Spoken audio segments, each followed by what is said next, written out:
ہم نے اپنے بڑوں سے سنا ہے صرف اللہ ان سے بڑا ہے۔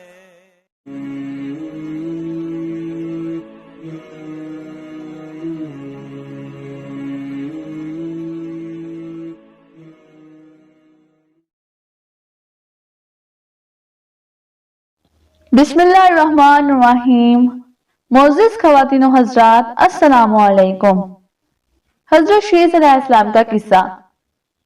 اللہ تعالیٰ نے حضرت اما ہوا کے بطن سے حضرت آدم علیہ السلام کو جب بھی اولاد کی نعمت عطا فرمائی تو جوڑے کی شکل میں، یعنی ایک بہن اور ایک بھائی ایک ہی وقت میں پیدا ہوتے تھے۔ چنانچہ اللہ رب العزت نے حضرت آدم علیہ السلام کو ایک بیٹا اور ایک بیٹی عطا فرمائی۔ بیٹے کا نام آپ علیہ السلام نے حابیل رکھا، پھر اللہ تعالیٰ نے ایک اور جوڑا عطا فرمایا، اس لڑکے کا نام آپ نے قابیل رکھا۔ ان میں جو بڑا لڑکا حابیل تھا وہ بہت ہی نیک صالح تھا، عبادت گزار، فرما بردار اور بہت ہی رحم دل تھا۔ وہ حضرت آدم علیہ السلام کی ہر بات مانتا۔ حضرت آدم علیہ السلام اس سے بہت پیار کرتے تھے۔ اس کو تھوڑی بھی تکلیف ہوتی تو آپ علیہ السلام تڑپ جایا کرتے تھے، جبکہ اس کے برعکس قابیل بہت عیار، بدمعاش اور آوارہ قسم کا لڑکا تھا۔ وہ آپ علیہ السلام کی باتوں کو اتنی اہمیت بھی نہیں دیتا تھا، وہ کافی ظالم اور جابر تھا۔ آپ علیہ السلام اس کو کئی دفعہ تنبیہ اور وعظ و نصیحت کرتے رہتے تھے۔ تھوڑی دیر تو وہ سمجھتا تھا، لیکن اس کے بعد پھر اپنی پرانی روش پر قائم ہو جاتا۔ ایک دن حضرت آدم علیہ السلام نے ان دونوں کو اپنے قریب بلایا اور ان سے کہا، اے میرے پیارے بیٹو، میرے بچوں، میں یہ چاہتا ہوں کہ اب تم دونوں بھائیوں کی شادی کر دی جائے۔ اسی سلسلے میں پوچھنے کے لیے میں نے تم کو بلایا ہے کہ تم اس کام پر راضی ہو۔ تو دونوں نے اس بات میں سر ہلا دیا۔ ان کے جواب کو سن کر نبی علیہ السلام کے دل کو جیسے سکون سا آ گیا، تو آپ نے کہنا شروع کیا، اے میرے بیٹو، اللہ کی طرف سے ایک طریقے کے مطابق میں تمہاری شادی کرنا چاہتا ہوں، یعنی تم دونوں کے ساتھ پیدا ہونے والی بہنوں کی شادی آپس میں کروا دی جائے، یعنی قابیل کی شادی حابیل کی بہن کے ساتھ اور حابیل کی شادی قابیل کی بہن کے ساتھ۔ یہ جواب سن کر تو جیسے قابیل پر سکتہ طاری ہو گیا تھا۔ اس کی وجہ یہ تھی کہ حابیل کے ساتھ پیدا ہونے والی بہن سانولی تھی، جبکہ قابیل کے ساتھ پیدا ہونے والی بہن خوبصورت تھی، لہٰذا قابیل تو اپنی بہن کے ساتھ شادی کرنا چاہتا تھا۔ جب یہ معاملہ حضرت آدم علیہ السلام کے پاس آیا تو انہوں نے دونوں کو اپنے پاس طلب کر لیا اور ان سے کہا کہ تم کیوں کر فطرت کے قانون سے بھاگ رہے ہو، لیکن قابیل اپنی بات پر اڑا رہا۔ بلاخر حضرت آدم علیہ السلام نے اس کو سمجھانے کے لیے ایک طریقہ سوچ لیا۔ آپ علیہ السلام نے فرمایا، اگر تم یہ جاننا چاہتے ہو کہ تم غلط کر رہے ہو تو تمہیں ایک طریقہ اپنانا ہوگا۔ تم دونوں اپنے ذاتی مال سے اللہ رب العزت کے لیے قربانی کا بندوبست کرو۔ جس کی قربانی کو آگ آسمان سے اتر کر جلا دے گی تو وہ آدمی قابیل کی بہن سے شادی کرے گا۔ پھر انہوں نے اپنے اپنے مال سے قربانی کا بندوبست کیا۔ حابیل نے بہت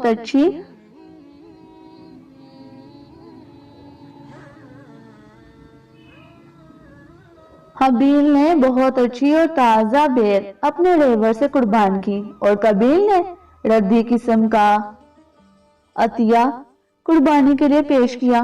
پھر اللہ رب العزت کے حکم سے آگ آسمان سے اتر کر حابیل کی قربانی کو جلا گئی۔ اس کی قربانی قبول ہونے کے بعد اس کے حق میں فیصلہ کر دیا گیا۔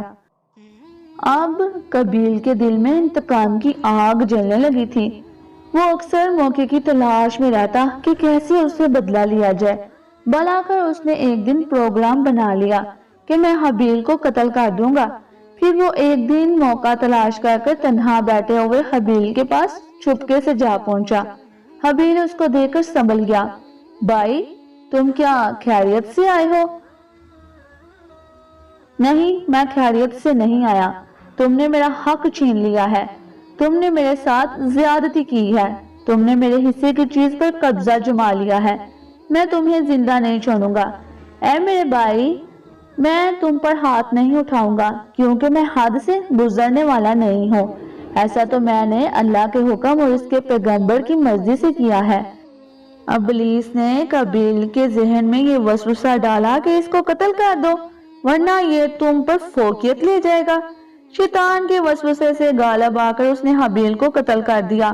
قتل کے بعد اس کو ایک اور بات ستانے لگی، میرے بھائی کا قتل چھپا نہیں رہے گا اور مجھے سزا ملے گی، پھر میں اپنے بھائی کی لاش کو کہاں پر رکھوں گا؟ اس کو کچھ سمجھ نہیں آ رہا تھا۔ اسی اثناء میں اس کی نظر دو کووں پر پڑی۔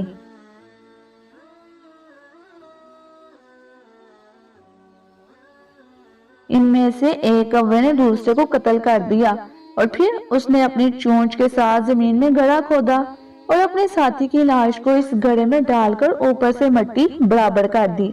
پھر اس کے ذہن میں یہی طریقہ کار آیا، چنانچہ اس نے بھی زمین میں ایک گڑھا کھود کر اپنے بھائی حابیل کی لاش کو دفن کر دیا۔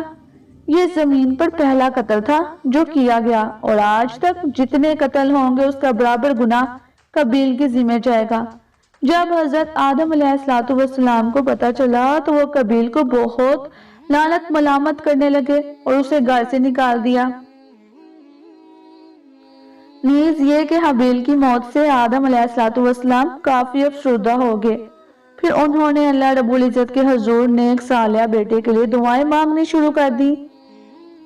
اہل کتاب کے نزدیک جب آدم علیہ السلام کی عمر 123 سال تھی تو اللہ رب العزت نے آپ علیہ السلام کی دعائیں قبول فرمائی۔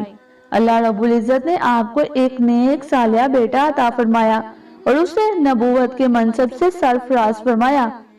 اسے حضرت آدم علیہ السلام کا جانشین اور نائب بنایا۔ پھر حضرت آدم علیہ السلام نے اپنے بیٹے کا نام حضرت شیس علیہ السلام رکھا۔ حضرت شیس علیہ السلام خوش گفتار، ملنسار، عبادت گزار، نیز ایک سے بڑھ کر ایک خوبیوں کے مالک تھے۔ ایک دن حضرت آدم علیہ السلام نے اپنے بیٹوں کے ساتھ خواہش ظاہر کی کہ وہ جنگلی پھل کھانا چاہتے ہیں۔ جب ان کی اولاد ان کے لیے پھل لینے کے لیے گئی تو انہوں نے فرشتوں کی ایک جماعت کو دیکھا جو کہ سفید چوگے میں ملبوس تھے۔ انہوں نے ان سے پوچھا کہ تم کدھر جا رہے ہو؟ تو انہوں نے کہا ہم اپنے باپ حضرت آدم علیہ السلام کے لیے جنگلی پھل لینے کے لیے جا رہے ہیں۔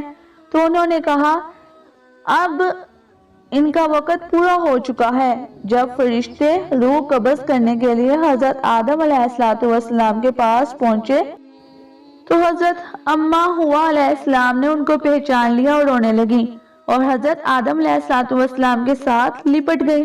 آپ نے ان کو اپنے جسم سے الگ کرتے ہوئے کہا میں نے اپنے رب کے پاس جانے کو ہی چن لیا ہے۔ پھر حضرت آدم علیہ السلام نے اپنے بیٹے حضرت شیس علیہ السلام کو تمام تعلیمات سمجھائیں، عبادت گزاری اور دعوت تبلیغ کے طریقے سمجھائے اور انہیں اپنا جانشی بنایا۔ مورخین کہتے ہیں کہ حضرت آدم علیہ السلام کی وفات کے بعد زمین و آسمان حتیٰ کہ دنیا کی ہر چیز رو رہی تھی۔ کہتے ہیں کہ سورج کی روشنی تب مدھم ہو گئی تھی۔ حضرت آدم علیہ السلام نے جمعے کے روز وفات پائی اور حضرت شیس علیہ السلام کو اپنا جانشین بنایا۔ فرشتے حضرت آدم علیہ السلام کی میت پر لگانے کے لیے حنوت نامی خوشبو جنت سے لائے اور حضرت آدم علیہ السلام کی تعزیت کی۔ حضرت ابن عباس رضی اللہ تعالی عنہ روایت کرتے ہیں کہ حضرت آدم علیہ السلام کے جنازے میں فرشتوں نے 4 تکبیریں پڑھی۔ حضرت ابو بکر صدیق رضی اللہ تعالی عنہ نے حضرت فاطمہ رضی اللہ تعالی عنہ کے جنازے پر بھی 4 تکبیر پڑھی۔ حضرت عمر رضی اللہ تعالی عنہ نے حضرت ابو بکر صدیق رضی اللہ تعالی عنہ کے جنازے پر بھی 4 تکبیریں پڑھی۔ پھر حضرت صہیب رضی اللہ تعالی عنہ نے حضرت عمر رضی اللہ تعالی عنہ کے جنازے پر بھی 4 تکبیر پڑھی۔ نیز حضرت آدم علیہ السلام کے جنازے والی سنت آج تک زندہ ہے۔ اس روایت کو امام ابن عقل رحمت اللہ نے روایت کیا ہے۔ بعض مفسرین لکھتے ہیں کہ حضرت آدم علیہ السلام کو ہند کی زمین میں دفن کیا گیا، بعض کہتے ہیں کہ وہ مکہ میں دفن ہے، بعض کہتے ہیں کہ فرشتوں نے حضرت آدم علیہ السلام کو ایک تابوت میں رکھ کر حضرت شیش کے پاس رکھ دیا تھا۔ جب طوفان نوح علیہ السلام آیا تو حضرت نوح علیہ السلام اپنے ساتھ ایک تابوت اٹھا کر لائے تھے، اس میں حضرت آدم علیہ السلام کی لاش تھی۔ حضرت آدم علیہ السلام کے بعد اللہ تعالیٰ نے حضرت شیش علیہ السلام کو نبوت کے منصب سے سرفراز فرمایا۔ آپ علیہ السلام نے گمراہ ہو گئے قبیل تک کو اللہ تعالیٰ کا پیغام حق سنایا۔ آپ علیہ السلام نے گمراہ ہو گئے قبیل تک کو اللہ تعالیٰ کا پیغام حق سنایا، جو حضرت آدم علیہ السلام کے اس کو نکالنے کے بعد اپنی آل کو لے کر پہاڑی کے اوپر آباد ہو گیا تھا۔ عزازیل یعنی کہ ابلیس نے اس کو ورگلا کر آتش پرستی یعنی آگ کی عبادت پر لگا دیا تھا۔ وہ اللہ کے ساتھ شرک کرنے لگا تھا، وہ اللہ تعالیٰ کے راستے سے ہٹ گیا تھا۔ اس کے اور اس کے قبیلے کی طرف حضرت شیش علیہ السلام کو روانہ کیا گیا۔ بزرگ صحابی رسول حضرت ابو ذر غفاری رضی اللہ تعالی عنہ روایت کرتے ہیں کہ اللہ کے رسول حضرت محمد صلی اللہ علیہ وآلہ وسلم نے ارشاد فرمایا، اللہ رب العزت نے آسمان سے 104 صحیفے نازل کیے اور ان میں سے 50 صحیفے حضرت شیش علیہ السلام کو عطا کیے۔ یقیناً آپ کا شمار جلیل القدر انبیاء علیہ السلام میں ہوتا ہے، کیونکہ حابیل کے قتل کے بعد حضرت آدم علیہ السلام کی دعاؤں کے نتیجے میں اللہ تعالیٰ نے آپ علیہ السلام کو عطا فرمایا تھا، اسی لیے حضرت آدم علیہ السلام نے آپ کا نام شیش علیہ السلام رکھا۔ آپ علیہ السلام کا لقب تحفہ اللہ ہے۔ اللہ تعالیٰ حضرت شیش علیہ السلام پر کروڑوں رحمتیں نازل فرمائے۔ ہم اللہ تعالیٰ سے دعا کرتے ہیں کہ اللہ تعالیٰ اپنے پیارے پیغمبر حضرت شیش علیہ السلام کی زیارت نصیب فرمائے، آمین۔